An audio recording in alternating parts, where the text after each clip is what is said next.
Welcome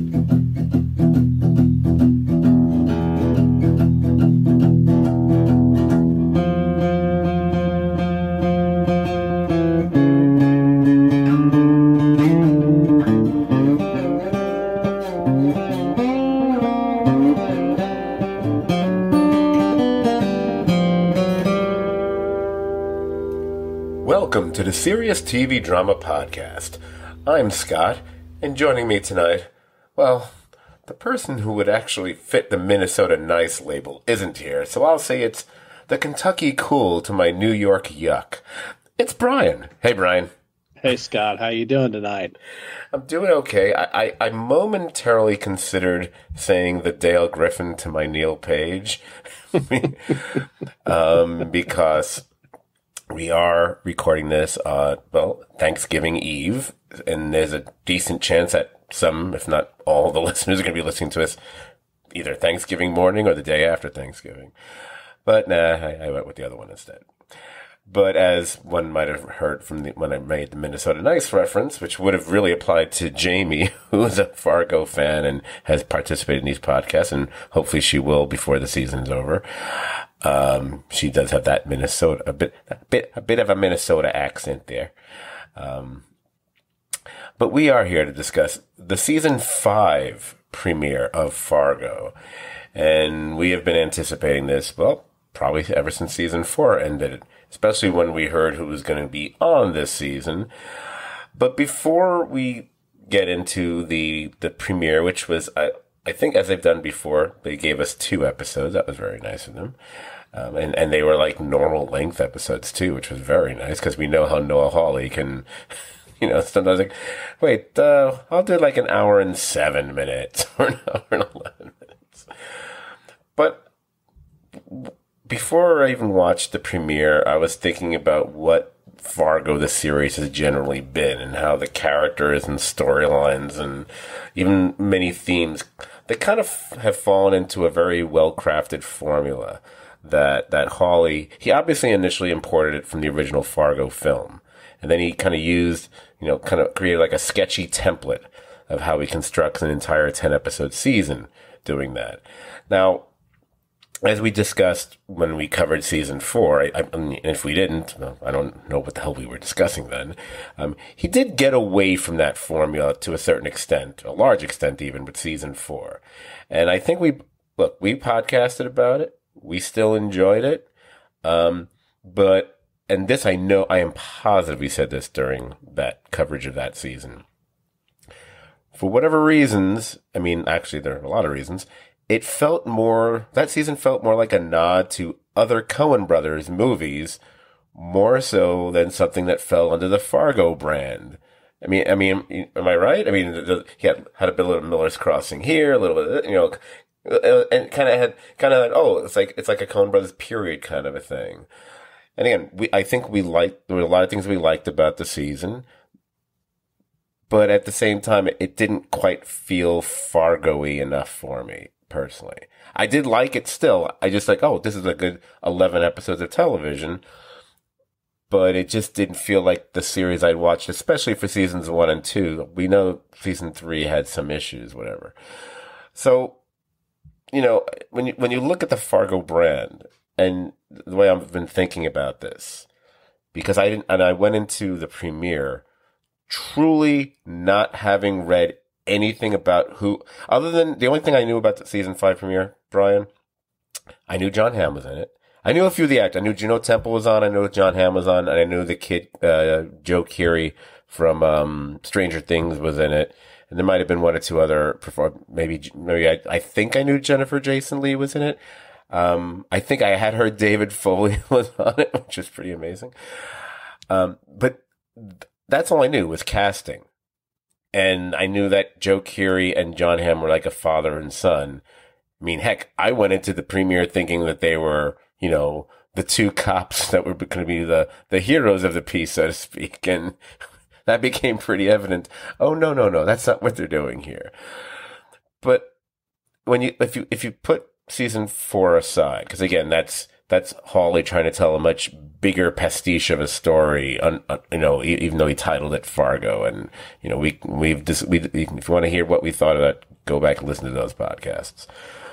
But the character types, correct me if I'm wrong, there always seems to be at least, you have the one seemingly hapless or morally conflicted character who always has a lesser or better half who might have a far greater capacity for conniving, amorality, whatever.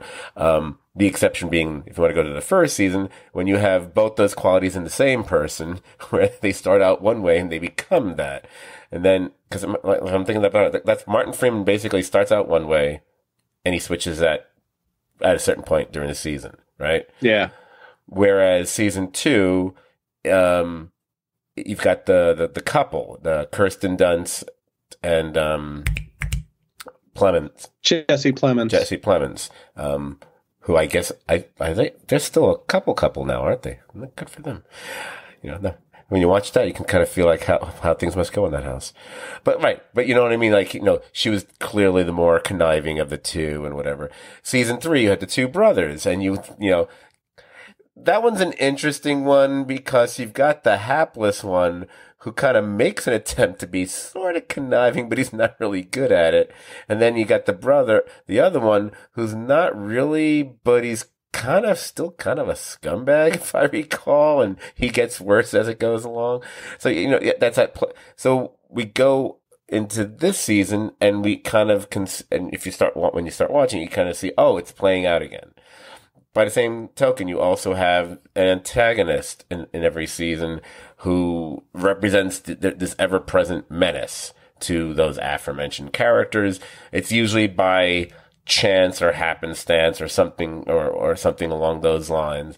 More often than not, there's always some mistake, miscommunication, error, something goes wrong, and then everything just goes awry and whatever.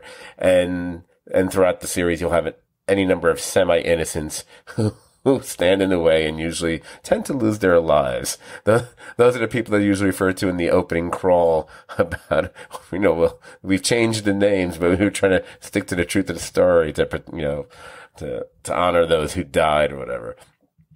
And there's always the variances, operatives acting on the villain's behalf sometimes seem to always turn on their employer or whoever, it's like, whether it's a mobster and a gangster or a hitman or kidnappers or whatever, which all goes right to the original Fargo movie. I always think it's funny when they start playing with a kidnapping concept again.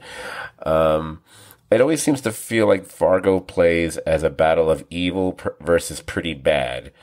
And the closest thing we get to a hero tends to be one or maybe more than one officer of the law who tend to find themselves caught in the middle, and they spend a good chunk of the season trying to piece together the puzzle of what the heck is going on around them, and then they know where they're going to pursue, because you certainly have that character in the first season with I can't remember her name off the top.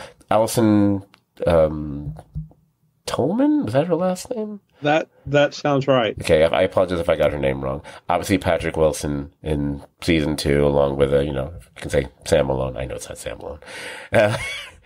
Season 3, is that the one with Carrie Coon? Was the cop, right, in season 3? Yeah, and it was Oliphant in 4. And Oliphant is in 4, except they kill Oliphant, don't they? Or am I? Wow, it's been so long, I can't remember. Huh. That's not a good sign. Oh my God! Oliphant's playing a lawman with a cowboy hat. What are the odds?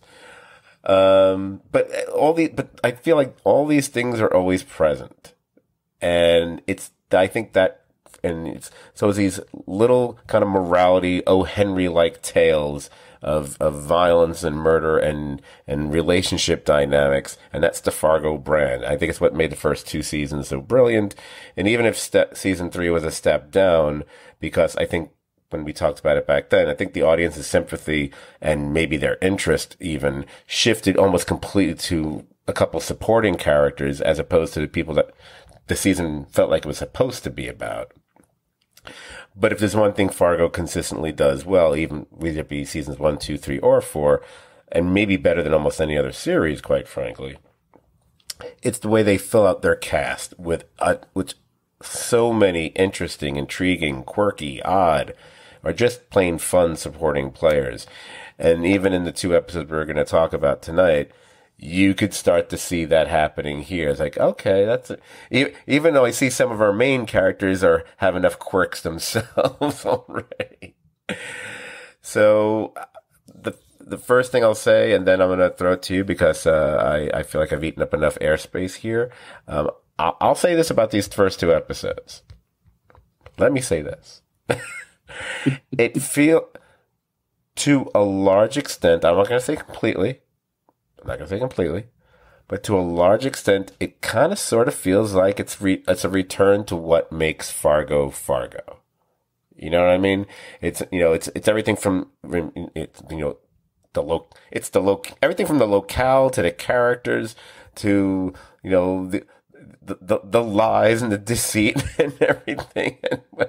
It really kind of it kind of made me smile after the first episode, and I was like, okay, this feels like Fargo to me. And again, this isn't me knocking season 4. You're talking to the guy who loves period stuff, so going back further in time has a great appeal to me. But this feels like the show that I always had signed up for.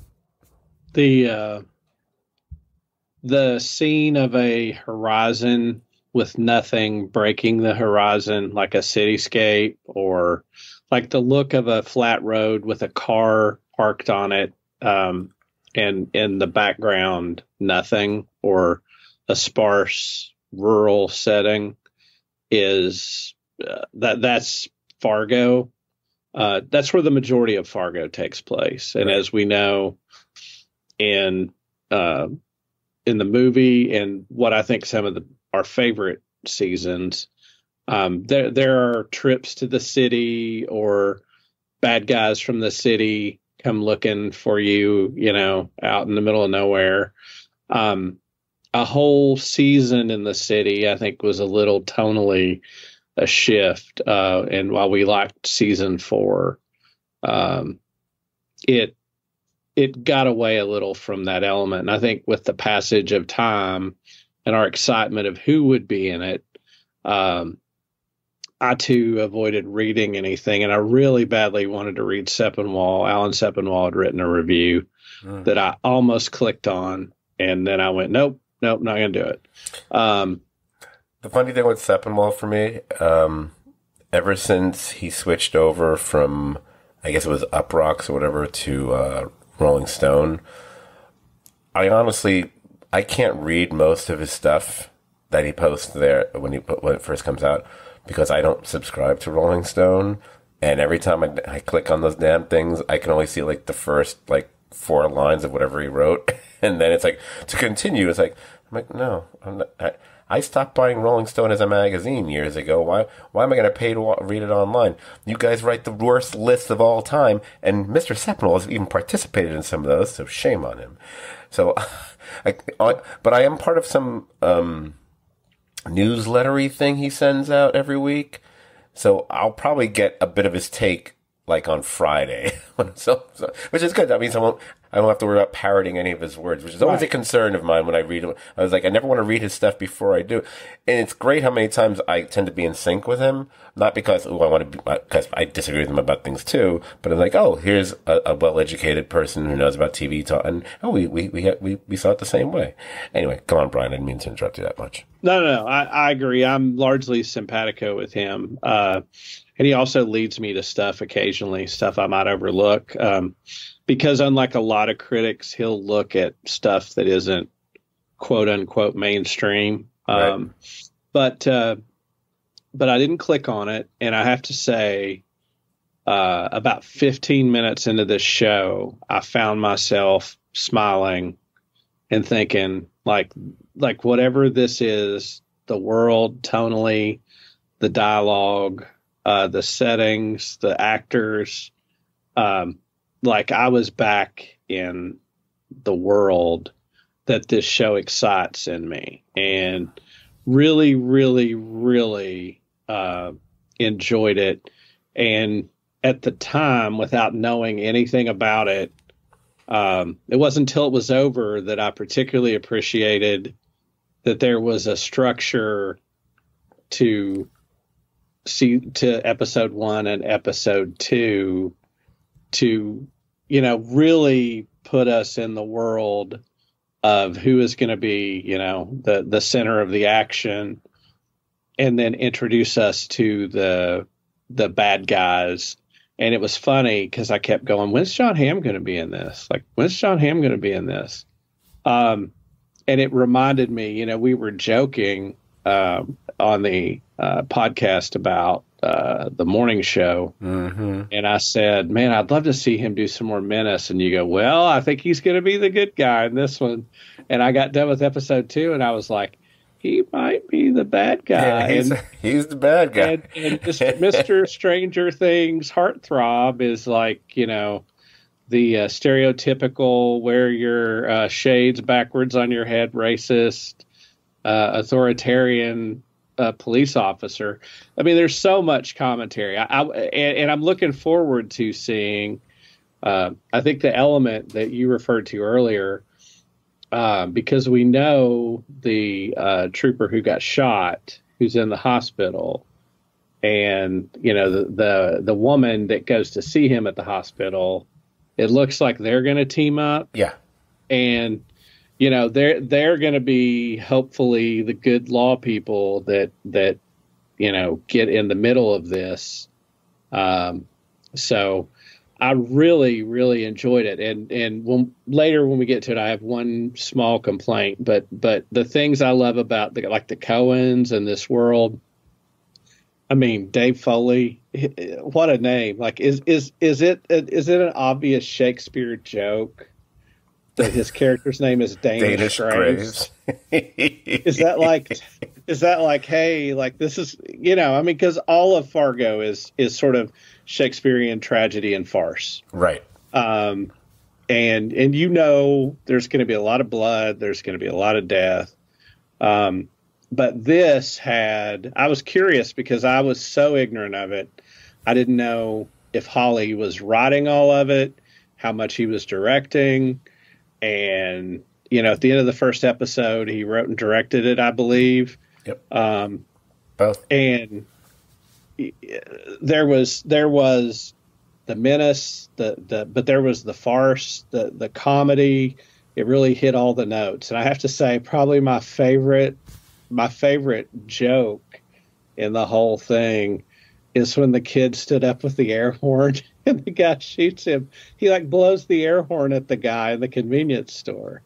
When the police officer says, "You got anything back there?" He says, "I have an air horn." And then when the guy comes in, he stands up and holds up the air horn and gets shot. And it's so absurd. I mean, it's Coen absurdist. Right. But I really, really enjoyed it. Even in the past, there are these small touches of Midwestern life or, outside the mainstream life. Like, I dare you to find a show where Bisquick has been mentioned more. That many times? Yeah. Like, I mean, like Hammer, she got to have her Bisquick. And it was, man, I'm smiling talking about it right now. You can see the smile on my face. Yeah. I really thought tonally these first 2 episodes killed it for me. And I wasn't nervous watching it. I knew I would like it, but I loved it. Oh, excellent. Yeah, it's interesting. It's like, it's what I had said before. It's often like a pair of law enforcement who somehow join forces, and not necessarily they're not part of the same department typically or whatever. But like that's what they did in season 1, and that's what they did in season 2. And I think there's another one with Carrie Coon. I think it's her and someone else in season 3. She's not. I don't think she's a lone wolf the whole time. I think there's one other person in there. I can't remember. It's weird. Maybe it's because I've rewatched, not recently, but I have rewatched seasons 1 and 2, and I never rewatched 3 or 4, obviously. So it's harder for me to remember as well. I was taken with the very beginning. I love the definition of Minnesota nice. because they put that out there for you. It's, it's that almost aggressive niceness, kind of a thing. And I was like, okay, that's interesting, because we've been watching a series that, minus one season. There's always the gag about a show that's in the original movie called Fargo, which, Fargo, but so much of it is really Minnesota all the time. And then when we meet the character, and specifically the Dorothy Lyon character that Juno Temple plays, and like, oh, I see. Okay. All right. She's the definition of Minnesota nice. And it's kind of funny when we get to a moment in the second episode, even though we've already been clued into this by information we've gotten about her earlier on in the episode, but I'm someone who watched with the captioning, and I love how the caption is like, loses accent. Right. And then she puts it right back on again. But I love the opening with giving that little definition. That's kind of just a cute little nod. I did not expect to hear a Yes song to open up an episode of Fargo. And the way everything plays out, and we're building this little misadventure she has, and where it's going to lead. And I was like, I was entertained by it, but I kept waiting. I was like, okay, but this can't be the thing. I was like, okay, this is a thing, but it's not the thing.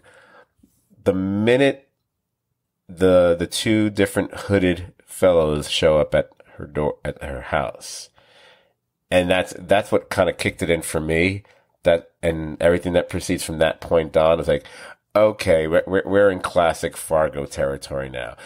And it's funny how, if one wanted to be negative, one could say, okay, so they're going back to another attempted, at least for this episode, that first episode. Oh, it's another kidnapping or abduction gone wrong, or partially wrong, or whatever.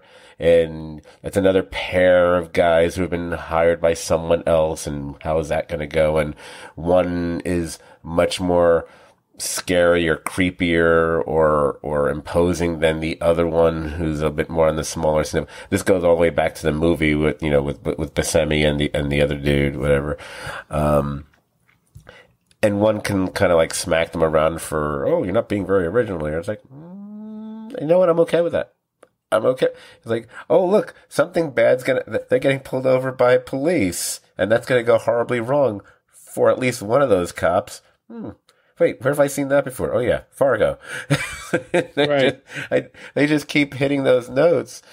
But I just enjoyed how it all played out, because it's the way that whole situation plays out.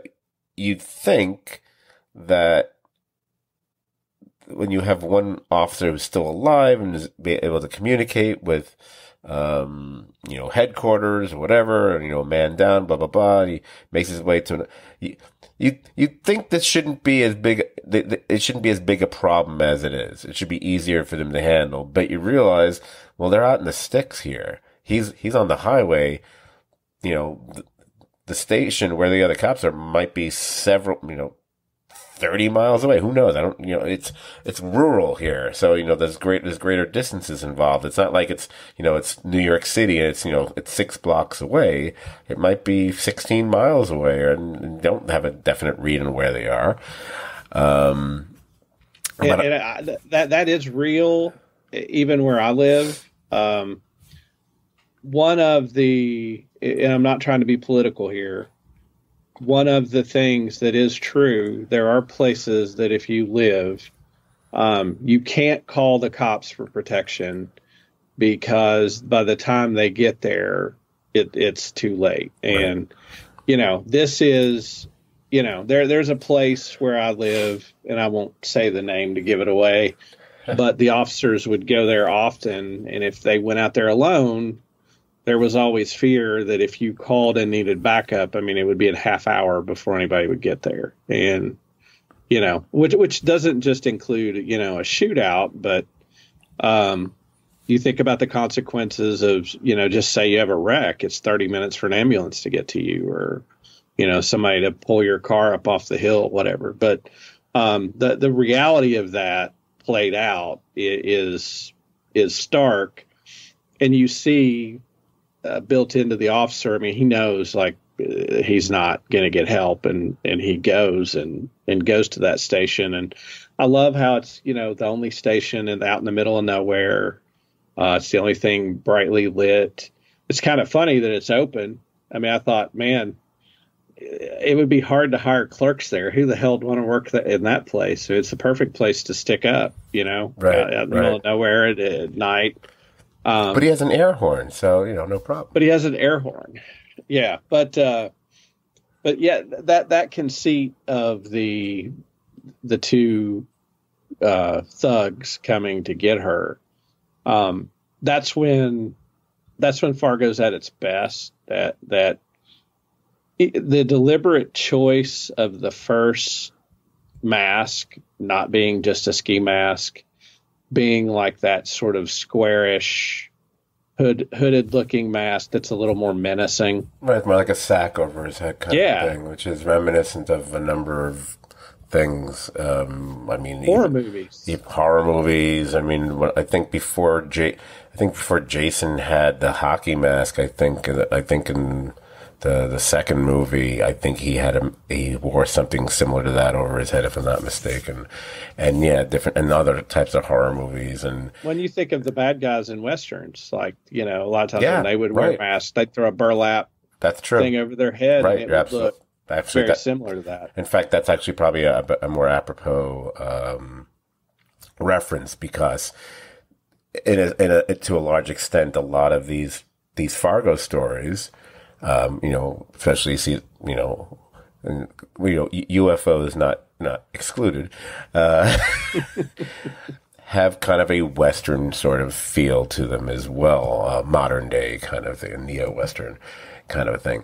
It's also interesting when you look at these two episodes is that to a large extent, the first episode is really, it's all about introducing, I mean, you're introducing multiple characters, of course, but it's really about the Juno Temple character. It's really to be about Dorothy. And not that we don't get, and we certainly get more about her in the second episode, because a really big blank is filled in the second episode. But it's really about, we're introduced to her as this is the character we're going to be following. And then, and as it plays out, and there's certain little hints that are cast throughout the episode that make you go, oh, is she somebody in hiding? It's someone, because the way she's talking about the fingerprints at the police station, so I was already thinking, is she a fugitive? Is she a this or that? You don't know yet. Second episode is really, a lot of it is telling us and focusing on the John Hamm character, Roy Tillman, who sounds like a character out of a Stephen King novel, actually. Isn't there always like some corrupt politician or cop named Roy Tillman or something like that? The interesting thing is that this takes place in 2019. And it's actually, I guess it's around Halloween of 2019, quite frankly, since we see Halloween stuff, and we get a song from Nightmare Before Christmas, which, this is Noah Hawley just being a smartass with what the music he picks. It reminds me of when he picked like that Charlie Brown song for that episode of Legion once, where it's like, or when he did, I think for Fargo, wasn't it Fargo? He did a whole thing about Peter and the Wolf, if I'm not mistaken. That he is so maddeningly specific about the music he chooses. I'm sure he does it in conjunction with the fellow who does all the music for Fargo as well. But he does tend to go with things that aren't the norm, that aren't things we normally will see used, whatever. Whether it be something like from an actual musical, or be it a movie or a Broadway production, or a cartoon song, for God's sake. Or, geez, look how much he used. Going back to Legion, I don't think anyone's used Pink Floyd that much, and that well as well. But it's 2019. It's Halloween. one of the first things I'm thinking is like, okay, so this is about as modern day as we're going to get with Fargo right now, because if you try to go any further, you run into COVID territory. Right. And you almost wonder how long the story's going to play out here, if they may, because you never know, they might even find a way to touch on that by the end of the season, if the story goes on for X number of weeks or months, or there'll be a reference somewhere. But it's also, while Fargo I don't feel Fargo normally makes any sort of commentary about current events, shall we say. I mean, they'll certainly talk about just greater societal issues, good or bad. I mean, one can debate how well they handle race, the issue of race in like season 4, for example, here. But this is because this is a true story. By the way, the continuing the joke of saying this is a true story, which goes back to the original Fargo movie, and the fact that the words always disappear, and they leave the word true up just a little bit longer, which is basically just the biggest wink you can make. Just like, this is a true story. Right. But you can't help but think when you're watching it, especially when you meet the John Hamm character, and that was which, by the way, if I don't want to say I was shocked, I'll say I was surprised when we hear that initial conversation, when he's in the diner with that couple. And he's speaking, and it's not very long into the conversation. You almost go, wait, what did he just say? Mm-hmm. And he keeps going down that road. And I was like, oh, he's a conservative preacher kind of son of a bitch, this guy. and it's not just the fact that he has these very, chauvinistic conservative views, but it's the way he speaks. It's the way he almost referring to himself and the whole thing is like, that's why I said preacher. It's like, there's a certain religiosity to how he's talking here. I wasn't expecting that. And then like you mentioned it before, I remembered us talking about the morning show, and I was like going, okay, so he was sort of kind of an antagonist on the morning show, though a lot of us, like me, kind of sort of were rooting for him. I mean, he maybe had that one bad moment with Bradley, but other than that, whatever. Because how I felt about her.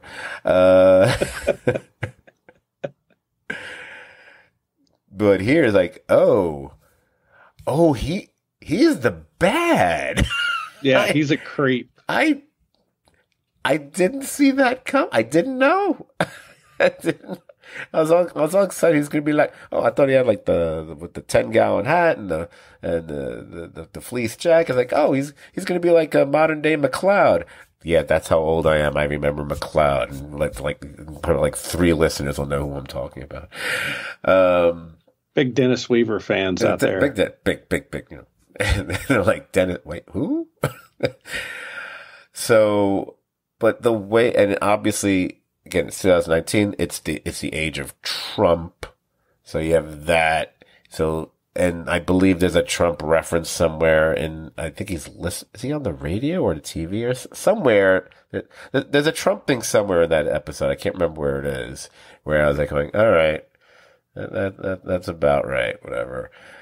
And look, John Hamm has already done enough in his career. He can pretty much do, I think he might not have gotten to be like the big movie star that maybe he feels he should be. Maybe he does,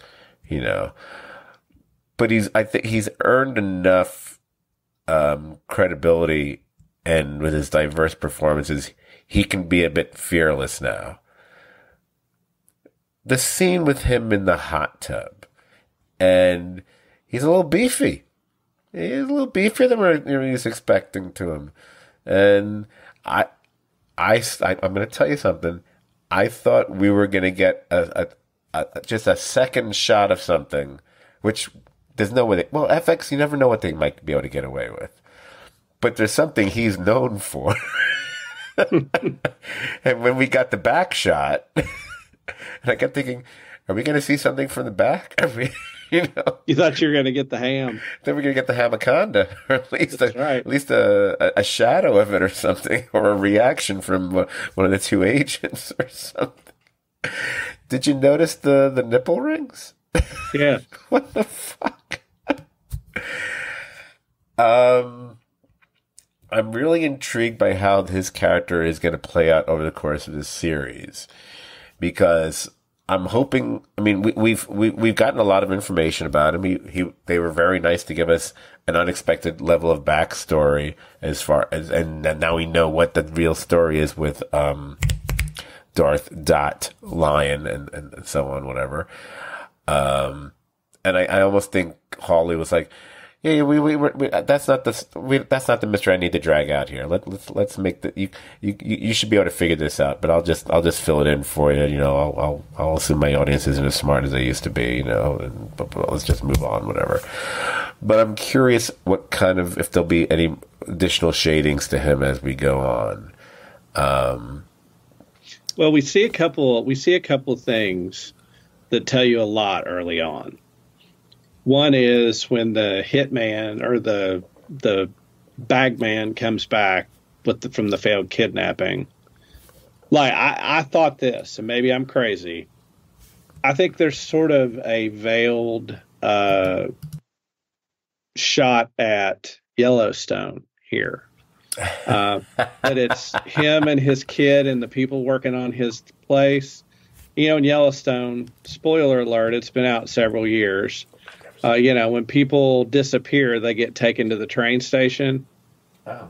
And he tells his son to take the guy, you know, away, and he walks down. They're going to kill him outside the barn. You know, and his statement as a constitutional, you know, sheriff about people don't understand. He's the law around there. He's the one that decides what will be enforced and what won't. I thought there's a plausible case that Roy Tillman is, you know, a veiled reference to, you know, John Dutton and the Yellowstone people, and we'll see if that continues to play out. But you know, in that part of the country, even more so further west, you know, with big, huge areas of country to govern and not a lot of people around, the federal government doesn't have the best name and doesn't do a lot there. And a lot of local people have a lot of power. And it's obvious that this Tillman character has a lot of power. I mean, you know, when you can throw coffee in somebody's face and not even worry, and the waitress brings you, you know, the coffee to throw in his face. Hey, he could have been the sheriff on Roadhouse or something. Exactly. But I like seeing, like, I wonder, are we going to find out, like, he has more than one wife? Like, is he going to be, like, you know, have sister wives? And is it going to get really weird? I mean, and this show does sometimes get really weird in a great way. I love that after the bumbling, this is another thing we see in a lot of Fargo, after sort of botching the kidnapping, mm-hmm. you know, the surviving thug shows that he really is a killer. And whatever she did to get away, taking him by surprise and showing some ingenuity, like, impressed him in a way. And we've seen that where the killers have been impressed by their prey in Fargo. Right. That's true. You know, and he's impressed by her. He calls her a lion, you know, to Tillman, and says, you know, you didn't tell me I was going to get a lion. Tiger. Sorry. Yeah. The funny thing is her name is Lion. So yeah. but he calls her a tiger. Calls her a tiger. You'd think you'd call her by her the name. Right. That's they were having some fun there. Oh, his just so you know, because I don't know if anyone ever says it in this episode. His character's name is No, his first name is Ole, so I don't know if it's pronounced Ole or Ole.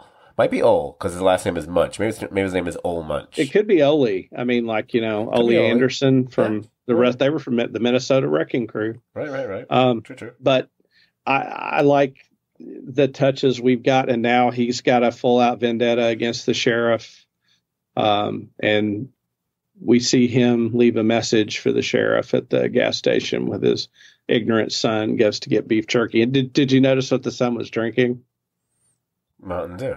Mountain Dew. Yeah, Mountain Dew and beef jerky. Like it's Yeah. the little touches I thought were beautiful. And I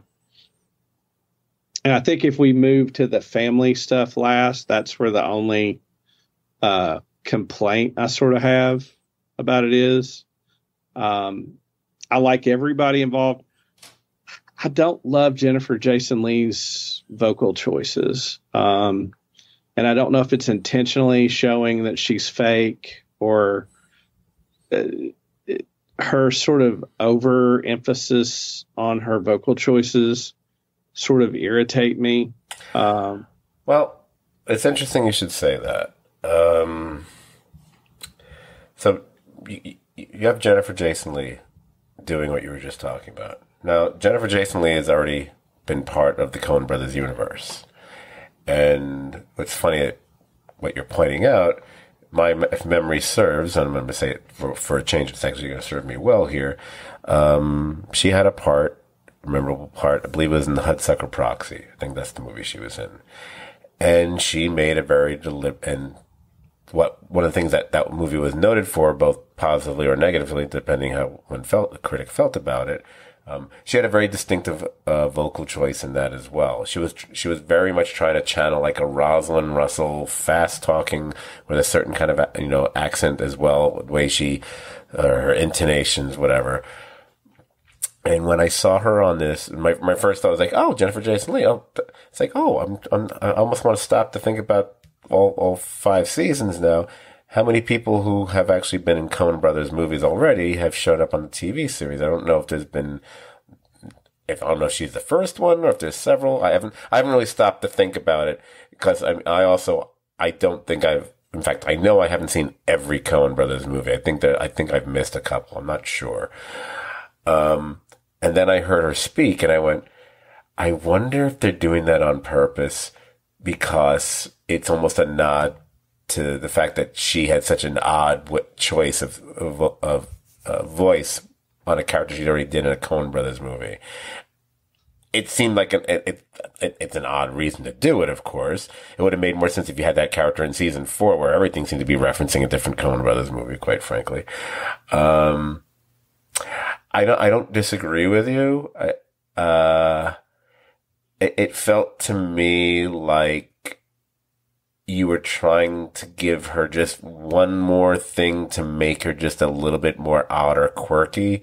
And I think every line of dialogue she had could have been just as well crafted and edgy without the way she delivered the lines. And, the fact you're standing in your luxurious office suite, whatever, with a giant framed the word "no" behind you. That tells me so much already about you. I, by the way, love that. I wish I had that in my office back in the day when I used to work in an office. Because I used to call myself, when I worked with clients, I'm the guy who says no. And my colleague, she was the one who would say yes to people. And I was like, why'd you do that? Because now I'm going to get stuck doing that now. Why do you think I say no? Hard to believe I still haven't found a job. By the way, if anyone, anyway. So yeah, I question the choice. I think I'll get used to it. It didn't take me out of it. It just struck me as unnecessary. The other interesting thing, now that you mentioned that, is when you have this show, again, thinking more of seasons 1, 2, and 3, and now this one. so you're always going to have this, and if they tend to take place around the same location, similar locations in Minnesota, the border of Minnesota or in Minnesota or whatever, you have all those accents. And they don't always go crazy with the accents here. They don't necessarily have everyone have that accent. I have to sneeze. I'm trying not to on the podcast. I apologize. Okay. And I was actually trying to listen for the accents here. And because I didn't hear that many of them. When I did, they stood out like the main, who I assume is going to be the main, the Minnesota, police deputy. Indira, last name begins with an O, like Olmsted, I think. I actually thought it was I thought it was interesting because the accent that comes out of her, it doesn't go with the visual of her. It's kind of like, oh, okay, that's right. Because if you were born and bred in that area, it doesn't matter what your racial or ethnic background is, you're going to have that accent. So she did. It just kind of threw me when we first meet. I was like, oh, okay. I got to get used to that, you know. But then it was like hearing Juno Temple speak with the accent. And we're used to her from like Ted Lasso, whatever. And I thought she really did a really impressive job with it. And by having that moment in the second episode where she deliberately slips out of the accent, one of the great things about that, even though you already know this because you know that she's been on the run for 10 years from John Hamm's character. So you know therefore the accent has to be a put on to begin with. But it also that absolves her of any issues anyone will have with her accent. If she's ever like too over the top or it's like no. Well, that's the idea. It's like the Hugh Laurie thing in that stupid show that I couldn't stand after a while on HBO, where you realize he's actually a British guy doing an American accent on the show. So therefore, if Hugh Laurie botches his American accent, it's okay because it's established on the show he's a British actor pretending to be American. So I think that's what they've done with her. I really did like Juno Temple a lot on this. But I was getting so damn frustrated with the absurd attempts of lying she was doing throughout the second episode when I was like going, wait, how are you explaining the fact there's different blood there? Hospital's messed up. And her reaction it's 2019. You know, there's cameras everywhere. Once they said that, it's like, yeah, how you? Very interesting. Well, and in a way, it's that moment that, without giving up what she's hiding, there's a charitable reading of that she's saying, "Don't dig into this. Like, it will bring nothing but trouble to you, to me, to everyone." That it's an unwritten warning that will have serious consequences. Like, had somebody just dropped it, a lot of the tragedy that comes later won't probably befall some of the characters. But what's the start? They're kind of playing a lot of her as it's borderline comedy. Yes. I mean, Fargo has comedy throughout it, just like the original movie did, and the show certainly has had that as well. In fact, I think that's one of the things we love about this show is how it can really deftly swerve from, absurdist comedy to extremely high tension moments. And in these two episodes alone, we get moments of like genuine, bare knuckle tension. And even in moments that you wouldn't have expected to care about a character. I mean, the ending of the second episode, when we see that we'll say it's Oli until we hear otherwise. I'll go with you on that one.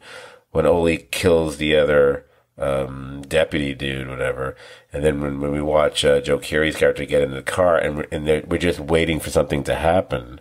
And you don't know if a hand's going to come and grab him. You don't know if he's going to get in the car with him. You don't know and then he sees, I guess he finally sees the reflection of his partner his body or something, and he gets out, whatever. But there's so many moments like that. That's I think what really makes the show work. But getting back to my point with Dot and the absurdist. I mean, how she, I was laughing because, okay, she's telling everyone that this is all made up, that nothing happened, but she's setting up her entire house like it's Home Alone 4 or something, you Right. know, with all these horrific torture devices with sledgehammers and Yeah, I was going to say Chekhov's sledgehammer. yeah, the sledgehammer. Oh, and that bat with the I love, you know, this little 9-year-old girl is just nailing all these giant spikes into a bat. You've electrified the window. Mhm. It's just well, you know, it's an arts and craft project. You know, makes perfect sense. Well, it's funny because the deputy says she's Rambo or MacGyver. He says, MacGyver. like, or Was that guy on MacGyver. TV? MacGyver. MacGyver. Right. Yeah, that's Yeah. who. Right.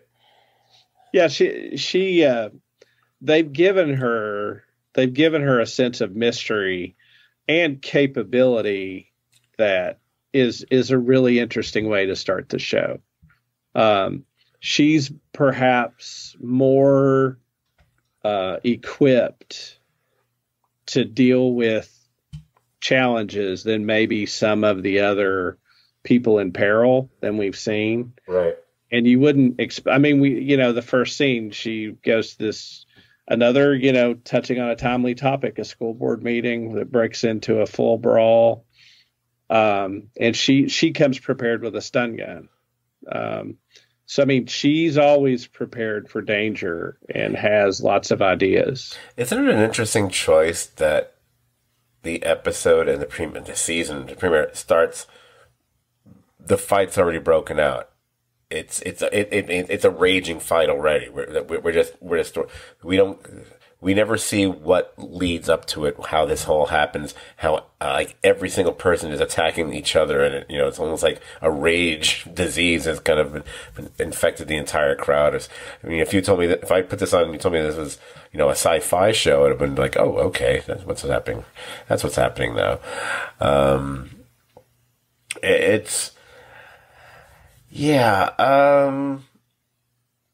I'm curious if we'll get. I'm wondering if he's going to employ flashbacks or not in this. I'm trying to remember. I feel like there were flashbacks done in previous seasons, so I feel he can. And I feel I think he almost has to. I think we're gonna. I'll be very shocked if we don't see flashbacks of how she and the John Hamm character were an actual married couple. And also, was he like that then, the way he is now? I'm very curious about that. Because if he was, then it's hard to imagine she would have been with him. And I wonder if he's kind of quote unquote changed and all of a sudden was becoming this arch conservative, because maybe that's, how the political winds blew. And because, he's running, he has to run for office too, as being sheriff there or whatever. There's a lot that's really kind of fun and interesting that's going on here. And yet we haven't gotten to the point where anything's like overly convoluted or complicated yet. It's gonna get, it will. But we know what's going on with her.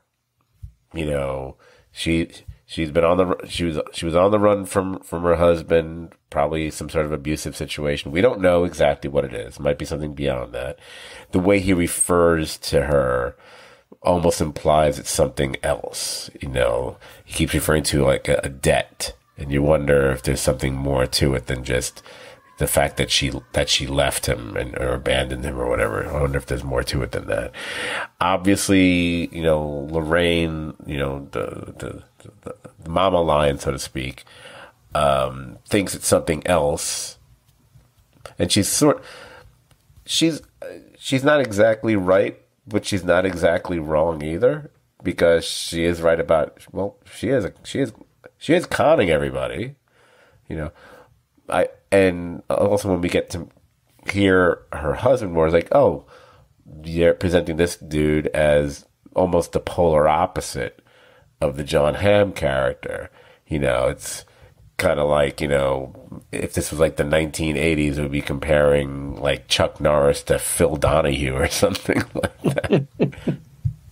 Wow, how old am I? So, did you note the little comments that the Jennifer Jason Leigh character was making about the daughter, the granddaughter, I should say? Oh yes, yes. Not loving the androgyny in the granddaughter. Yeah, I thought that was very interesting. I don't have dolls, I have ninjas. Yeah. And the whole thing about not wearing. Where's my granddaughter? I was like going, oh, okay. All right, so we're going to have a bunch of characters like that this season. Yeah, I'm not saying he's making any kind of commentary, but he is. But the touches that I love is like, will we get a scene where Danish Graves describes how he lost his eye? And also his choice to have a white eye patch. Which I focused on and obsessed over because it worked better and called less attention to it than if it was another color. Yeah. But, you know what I'm thinking. If you're with the white hair, he's got the white punch, yep. And we got all these other kind of concerted things going on. And I was like, all right, I wonder if... okay. And he's supposed to be... He's basically their lawyer, their consigliere, yes. Whatever, who's always on. Often there's a character like that. He's... Yeah, consigliere. That's what I was thinking of, the Tom character from The Godfather. And I guess we're going to get more with those agents also. I did watch this season on Fargo, whatever.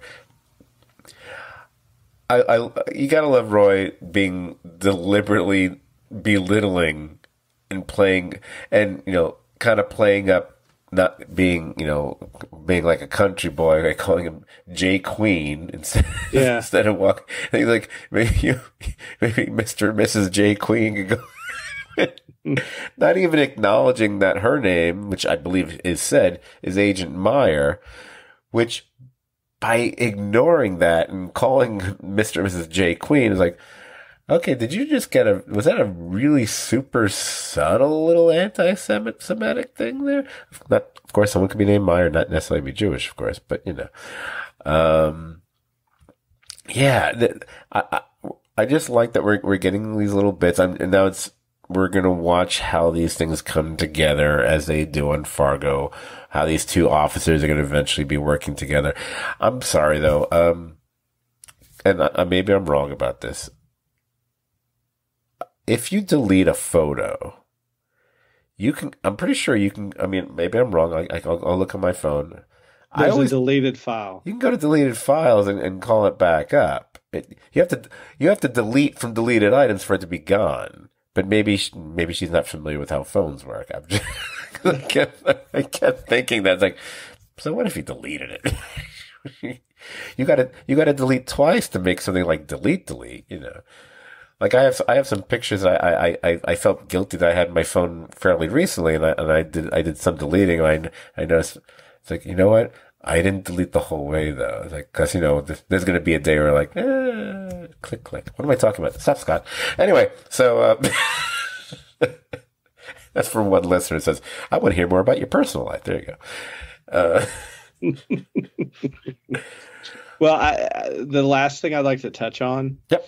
I really like the use of the the 70s music to start the episodes. I thought it was really, really strange to hear Rush. Yeah, I don't know how I feel about the Rush song. I got to be honest. Maybe I liked it. See, you know what? I'm a little biased because I'm not the biggest Rush fan. I don't hate them. I know people who hate them. I don't hate them. I could live with or without them. I mean, I'm more impressed by Geddy Lee's collection of baseball memorabilia than I am or that song he did with the McKenzie brothers back in the day. That ain't Rush song. But that's a not, biggest in the Pantheon song. It wasn't like Tom Sawyer or something. Yeah, I know that. No. But I wonder if we're going to see if this is going to be a walk through the 70s progressive, like, if we're going to open the episode with 70s progressive band songs, because we did Yes and we did Rush in episode 2. Yeah, okay. I'm going to be following that as a music guy. Oh, you are the music guy. And I did love, from bluegrass legend Ralph Stanley, I did love Gloryland when she was in being booked in the jail and taken to jail when Dot was taken to jail. Oh, okay. That's sort of one of those a cappella bluegrass gospel songs. And Ralph's a legend. And I wonder, after I watched everything and got the full lay of the land of the 2 episodes, I wondered if that was a commentary that at that moment when she got arrested and went into the system, like her life was dead, and that that she was moving on to Gloryland was her former life, and she was going to be left, with her old life again. So, I really appreciated the music in the episodes, and like you said, I mean, after years, the first thing I didn't expect to hear Yes. And I didn't expect to hear, the Nightmare Before Christmas. This is Halloween, and yes. and a significant chunk of the song. It goes on for, and again, I have the captioning on them. I'm just reading on all the lyrics. I'm really like, wow, they're going through a lot of this song. I was like, okay, well, thanks for reminding me this is taking place around Halloween. Okay, interesting choice there, Mr. Hawley. Yeah, so it'll be fun to watch how the story progresses. As far as I'm sure there's still probably, as has been the case with other seasons of Fargo, I'm sure there's still plenty of more characters yet to be introduced that will be playing a part in this, because there always is. And yeah, that's about it. I do have one I have a question, a silly question, just such a dumb, not a nitpicky question, just trying to figure it out. So when they're at the what do you call it? The gas station, convenience store thing, whatever the phrase is for it. There's that part where she grabs a jug of, I don't know what it is exactly, cleaning fluid or something, whatever. I thought it was going to be something flammable, maybe. And she pours it all in front of the doorway. And then later on, when the guy is already smashed through, and there's bits of glass everywhere, and he does step on it, but I don't see anything come of that. Did I miss something? What the point of doing that was? No, my thought was initially flammable. When that didn't work out, my thought was maybe it was something like they would slip on, like, come through the door and step on and slip. Oh, okay. But the glass probably provided the traction. Okay. Once the glass door was broken. That's how I took that. Because I thought, is that also what she was trying to do with the ice when she had, let's say, those 2 big bags with her original idea, like to create a slippage kind of a situation with that as well. And it's like, okay, so her plans always seem to be based on things she's seen in either, family movies or cartoons, as far or she orders them from the Acme Company. Yeah, Acme Company, right. So there'll be I expect to see a big rocket, sled in the next episode, which would make sense, Minnesota, whatever. Okay. So, yeah, a good start to the season. Interesting. I mean, the thing I guess I need to see more of, because, all right, we see what the 2 warring factions are going to be. She's so much more than a housewife versus the evil sheriff from another town who's, trying to hunting her down. And then we have the other supporting players who will cause problems, whether it be the former abductor slash hitman like dude, or the Jennifer Jason Leigh character over here causing it. So they'll cause their own issues, other little firestorms of issues throughout the way. So the plan is going to be that, the show's going to be on, it's going to be on FX on Tuesday nights, which means it'll be on Hulu on Wednesdays. And hopefully we will try to record Wednesday nights, and I will release it, if not Wednesday night, but probably like Thursday morning. So it's not that much later. There is one thing I hadn't anticipated because it just happened in my life. So I don't know what's going to happen next week. I didn't tell Brian about this before we recorded because I didn't have time. I'm among my many health issues as of late. I've gotten hit with a dental one rather recently, and I'm having a couple teeth yanked out of my head Wednesday afternoon. So I don't know, because it's the last time I had. I mean, it's two of my it's my two remaining wisdom teeth, because one is just like, we're not putting another filling in there. We've been telling you for 3 years it has to come out. Now it's coming out. Oh, by the way, we got to take out the other one because otherwise everything's going to be out of alignment. And then you also got some weird deep pocket that's going on back there, so it's prone for infection. I was like, all right, whatever, just do it. Take them out, whatever. I don't know if I'll be able to talk later that night. I don't know. I honestly don't know. I suspect it might be a problem. I don't know. I don't know if therefore maybe I might be okay by the next night. I don't know. So basically it's going to be a wait and see. If worst comes to worst, we'll just push it and we'll do two episodes the following week if need be, if I'm just not in the condition, because I don't want to delay it to like the end of the week, because then it gets silly. I don't want to release it like on Saturday. Well, I mean, I guess we could, but I don't know why I have plans Friday. I can't. Although with my teeth, I might not have plans anymore. We'll see. So I don't know what's going to happen with that. It occurred, Brian, it didn't occur to me until earlier today. That's okay. I went, oh, wait a minute.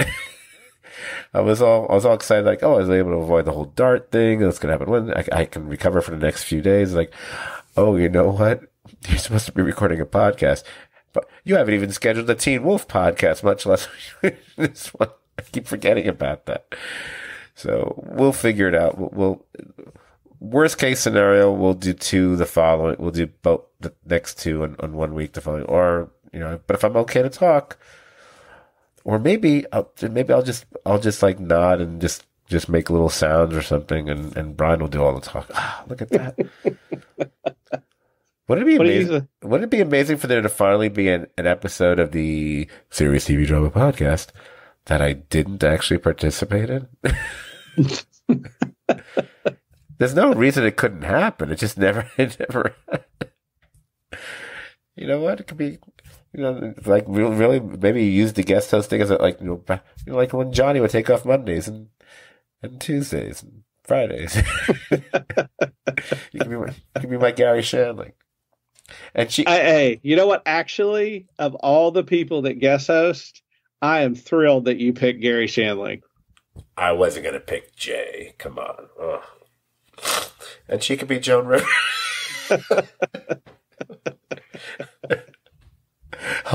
Although someone as Midwestern as her is about as far away from Joan Rivers as you can get. Absolutely. Joan Rivers, if she had no ethnicity whatsoever. Anyway. All right. So yes, hopefully we'll be back next week.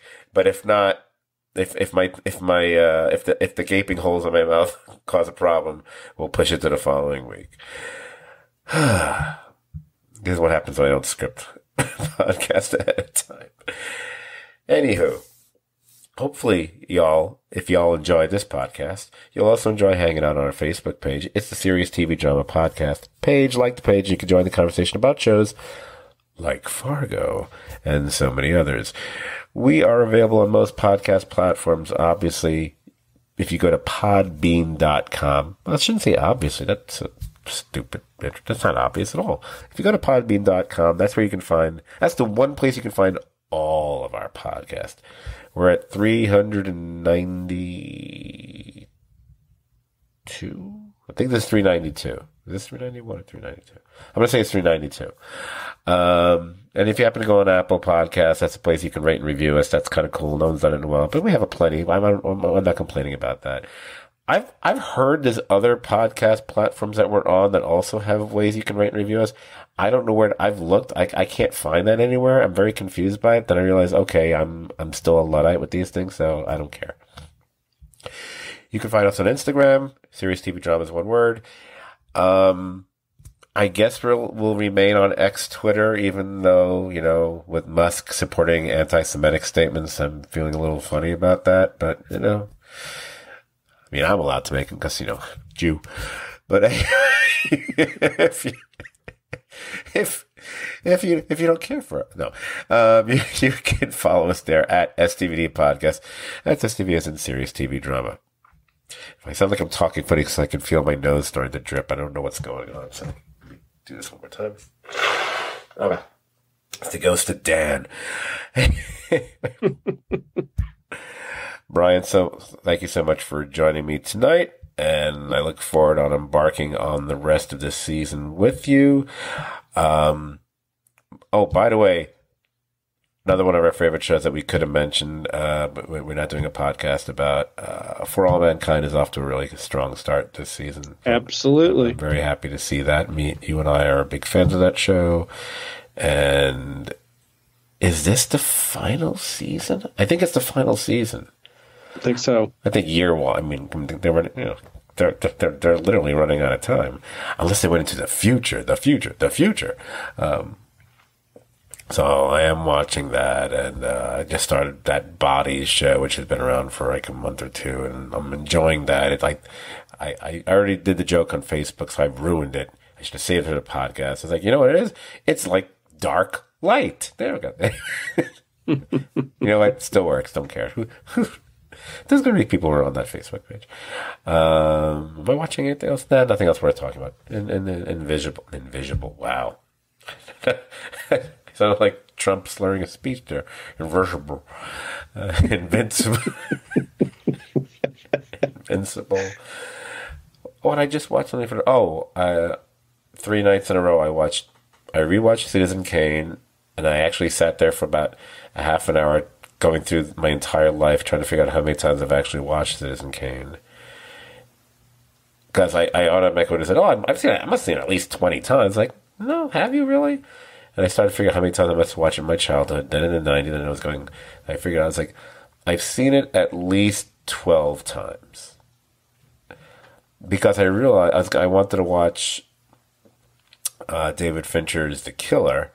And I went on Netflix and I realized, oh my God, I never got around to watching David Fincher's Mank from a few years ago, which is about the writing of Citizen Kane.